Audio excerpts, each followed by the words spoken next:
me, O Muse, of that ingenious hero who travelled far and wide after he had sacked the famous town of Troy. Many cities did he visit, and many were the nations with whose manners and customs he was acquainted. Moreover, he suffered much by sea while trying to save his own life and bring his men safely home. But do what he might, he could not save his men. Welcome to Fresh Perspectives in Poetry. I'm M.B. McClatchy. In this presentation, I invite you to join me on a journey of discovering new insights on the veterans' transition from combat to civilian life. Our source for these insights, a song that was produced nearly 3,000 years ago, Homer's Odyssey. Parallels between Homer's Odysseus and today's veterans have been noted by scholars. In this presentation, however, we'll hear from the veterans themselves, insights that they arrived at through our reading together of Homer's Odyssey and reflections that they recorded in journals in which they have granted me permission to share with you here. The United States is currently home to roughly 18 million veterans. As different as they are from one another in age, gender, ethnicity, and religious beliefs, what they all have in common is that at one point in their lives, like Odysseus in Homer's Odyssey, they returned home from the battlefield. In effect, the war ended for them. Or did it? According to the U.S. Department of Veterans Affairs, the average rate of suicide among veterans in the U.S. is 17 deaths per day, and approximately 1.5 million veterans suffer from addiction to prescription drugs and alcohol. For many of them, in their return to their homelands, these veterans engage in a new battle, the battle to reintegrate, what the war-weary veteran Odysseus called his second war. As one veteran said to me, when reading Homer's Odyssey up against emails I sent my wife from Iraq, it is as if we are reading what I didn't dare tell her. So where among us today is Homer's Odysseus? As a college professor, I'd been teaching Homer's Odyssey to college students for several years before a veteran in my class inspired me to truly teach it, to hear the beating heart, the stunning potential, and the call for help in the veteran that is Homer's Odysseus. The student was a Marine. He'd served several tours in Afghanistan and Iraq, noticeably older than the other students in my class, and he was the highest achieving student in my class. And yet, in a class where discussion was our format for learning, he did not utter a single word in the first 2 months together. Halfway into our semester, we were examining a scene in Homer's Odyssey where Odysseus visits the underworld, the land of the dead. Among epic heroes around the world, Gilgamesh, Osiris, and Aeneas, to name a few, the hero's visit with the dead is his final and most difficult step in his journey home. It is where he unites with those who have died next to him in battle. It is where he consults with his dead parents.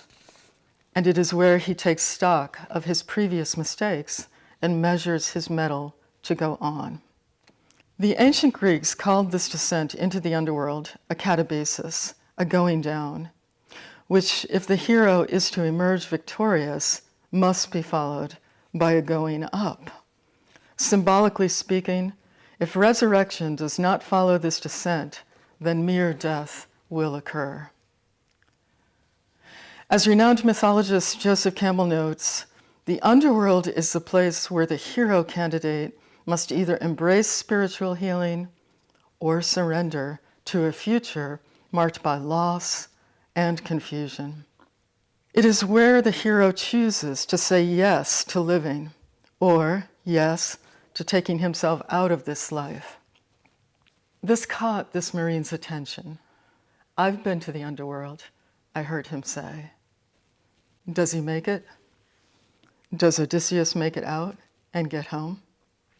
It was clear to me that we were not just talking about Odysseus.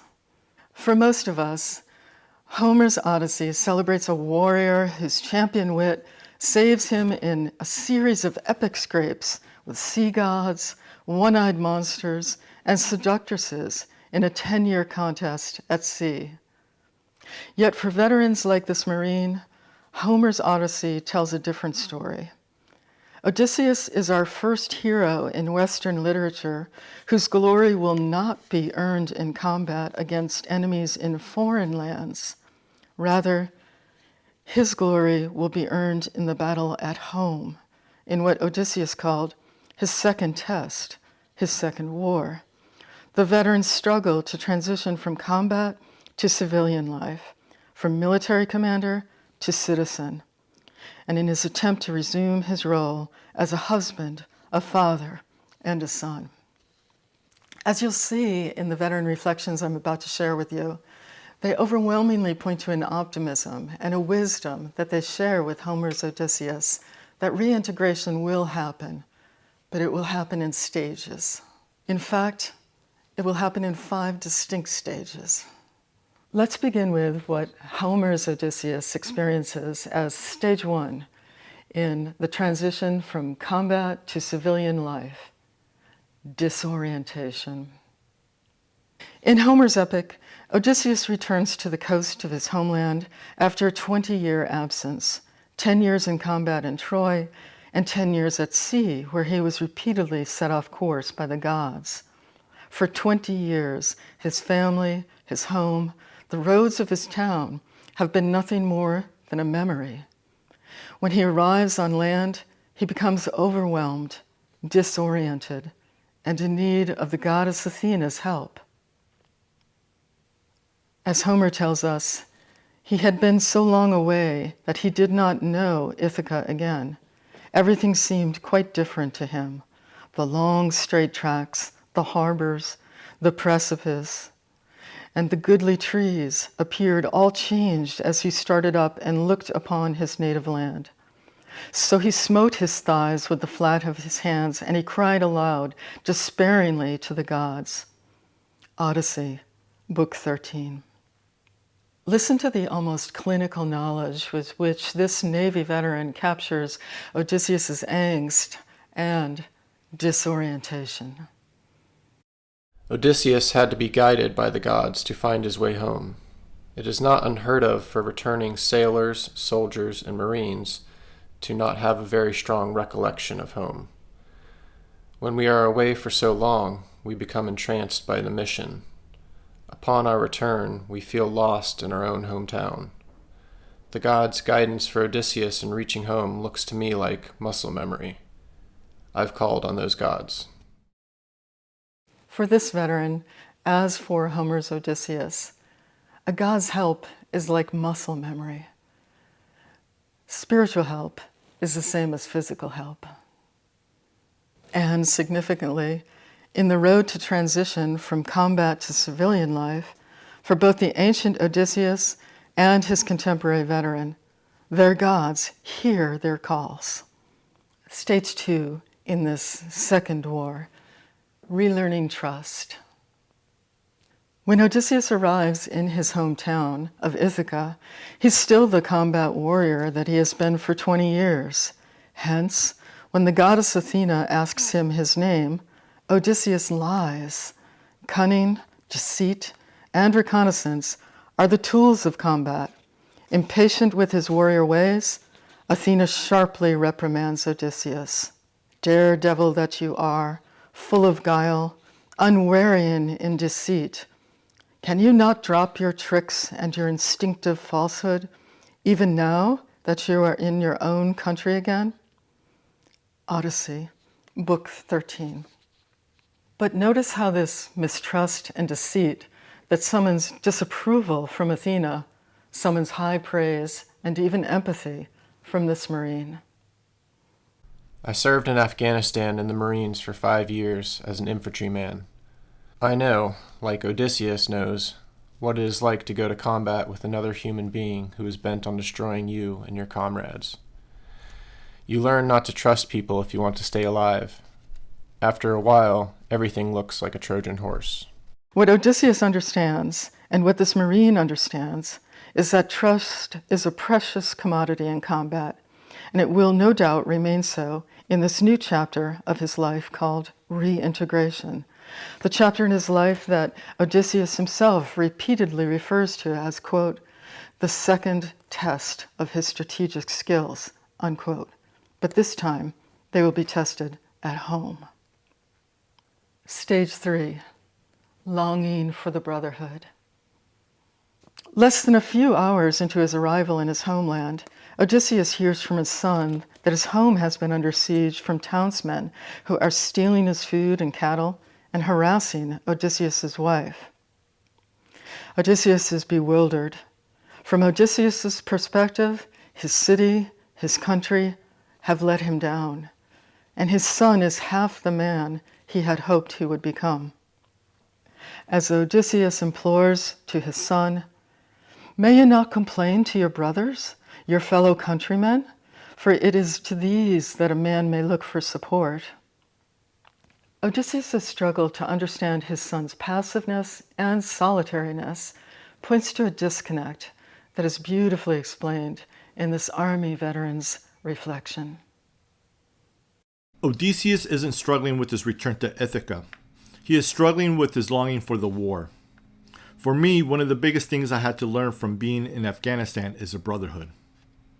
The love that each of us had for each other is unmatched in today's society, which is why I feel so many veterans have a hard time adjusting back to this culture of just me.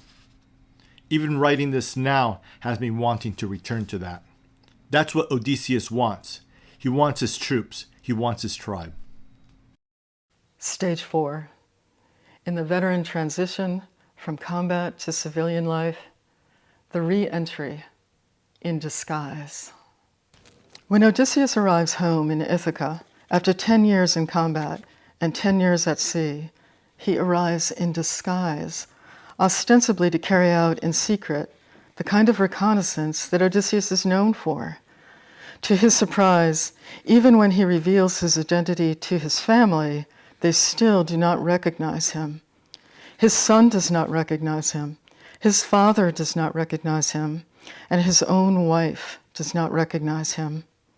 As Odysseus' wife Penelope confides in her son, "My son, I am so lost in astonishment. I cannot even look him straight in the face. Still, if he really is Odysseus come back to his own home again, we shall get to understand one another better by and by." Odyssey, Book 23. This complex metaphor of the returning warrior who comes home in disguise is not lost on this combat veteran. Listen to how he reflects on this phenomenon. When Odysseus returns home, he carries on as if he's disguised himself to determine whether he can trust the people that he's encountering. But, actually, what I think he really wants to know is if anyone recognizes him anymore. He wants people to identify him under his disguise as a beggar. He wants them to tell him that he is not changed and that he is the same man that they knew before, even though he knows he isn't. And finally, stage 5, the transition from soldier to citizen. In his visit to the underworld, Odysseus meets his dead mother. He begs her to tell him what has taken place in his home, what his wife's intentions are, and what he should prepare himself for.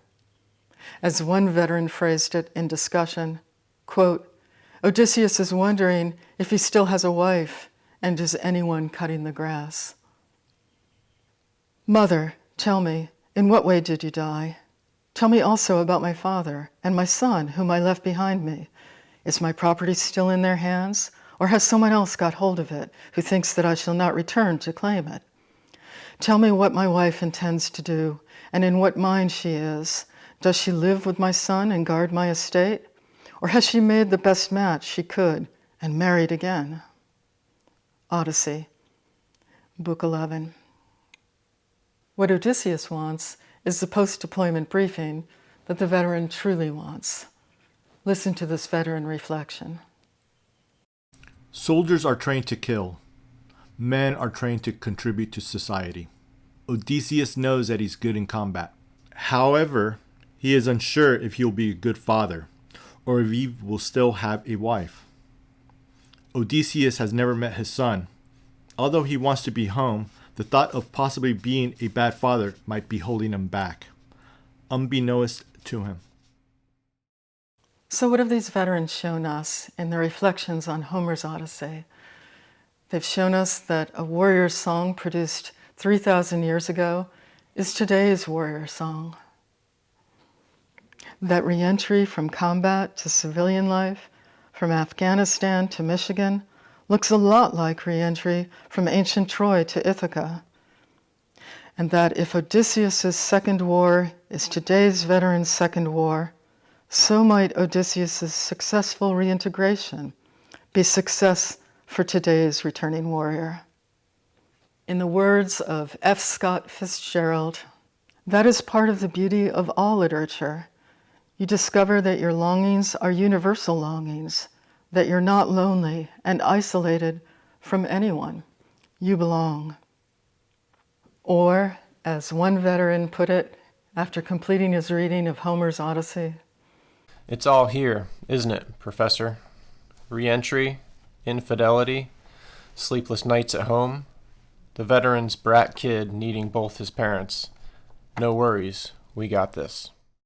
I hope you enjoyed this presentation. I look forward to reading your thoughts in the comments section below. Thank you for joining me. I'm MB McClatchy.